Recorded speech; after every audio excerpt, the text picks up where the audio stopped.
ಒಂದು ಸುಂದರ ಹಳ್ಳಿ. ಅಲ್ಲಿ ರವಿ ಎಂಬ ಯುವಕ ಎಲ್ಲರಿಗೂ ಸಹಾಯ ಮಾಡುತ್ತಾ ಎಲ್ಲರನ್ನೂ ನಂಬುತ್ತಾ ಬದುಕುತ್ತಿದ್ದ.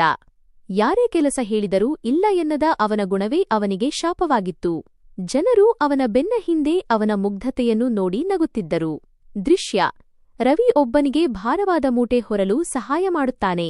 ಆದರೆ ಆ ವ್ಯಕ್ತಿ ಕನಿಷ್ಠ ಧನ್ಯವಾದ ಕೂಡ ಹೇಳದೆ ಹೊರಟು ಹೋಗುತ್ತಾನೆ. ರವಿಯ ಕಣ್ಣಲ್ಲಿ ನಿರಾಸೆ ಮೂಡುತ್ತದೆ. ಮನಸ್ಸಿನ ಶಾಂತಿ ಕಳೆದುಕೊಂಡ ರವಿ ಬೆಟ್ಟದ ಮೇಲಿರುವ ಜ್ಞಾನಿಯ ಬಳಿ ಹೋಗುತ್ತಾನೆ. ತನ್ನ ಮನದ ಭಾರವನ್ನು ಇಳಿಸುತ್ತಾನೆ. ಜ್ಞಾನಿಯು ರವಿಯ ಕಣ್ಣುಗಳನ್ನು ನೋಡಿ ನಗುತ್ತಾ 4 ಮುತ್ತಿನಂತಹ ಮಾತುಗಳನ್ನು ಹೇಳುತ್ತಾರೆ. 1. ಗೌರವ ವ್ಯವಹಾರವಲ್ಲ. ಗೌರವ ಕೊಡುವುದು ಸಂಸ್ಕಾರ, ಆದರೆ ಅಯೋಗ್ಯರಿಗೆ ಬಾಗುವುದು ಅಂಜುಬುರುಕತನ.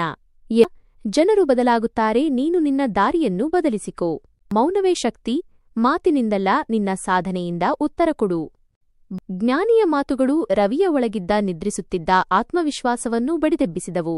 ಅವನು ಅನಗತ್ಯವಾಗಿ ಜನರ ಕೆಲಸಗಳಿಗೆ ಓಡುವುದನ್ನು ನಿಲ್ಲಿಸಿದ. ತನ್ನ ಸ್ವಂತ ಉದ್ದಿಮೆಯ, ಉದಾಹರಣೆಗೆ ಕೃಷಿ ಅಥವಾ ಸಣ್ಣ ಕೈಗಾರಿಕೆ ಕಡೆ ಗಮನ ಹರಿಸಿದ. ಯಾರು ಗೌರವ ಕೊಡುತ್ತಾರೋ ಅವರಿಗೆ ಮಾತ್ರ ಬೆಲೆ ನೀಡಲು ಆರಂಭಿಸಿದ. ಕೆಲವೇ ದಿನಗಳಲ್ಲಿ ರವಿ ತನ್ನ ಶ್ರಮದಿಂದ ಹಳ್ಳಿಯಲ್ಲೇ ದೊಡ್ಡ ಸಾಧನೆ ಮಾಡುತ್ತಾನೆ. ಮೊದಲು ಅವನನ್ನು ಹೀಯಾಳಿಸಿದವರೇ ಈಗ ಅವನ ಬಳಿ ಸಲಹೆ ಕೇಳಲು ಸಾಲಾಗಿ ನಿಲ್ಲುತ್ತಾರೆ. ಆದರೆ ಈಗ ರವಿ ಹಳೆಯ ರವಿಯಲ್ಲ, ಅವನು ಪ್ರಬುದ್ಧ ಮತ್ತು ಆತ್ಮವಿಶ್ವಾಸದ ವ್ಯಕ್ತಿ. ನಿಮ್ಮನ್ನು ನೀವು ಗೌರವಿಸಲು ಆರಂಭಿಸಿದಾಗ ಜಗತ್ತು ನಿಮ್ಮನ್ನು ಗೌರವಿಸಲು ಶುರುಮಾಡುತ್ತದೆ.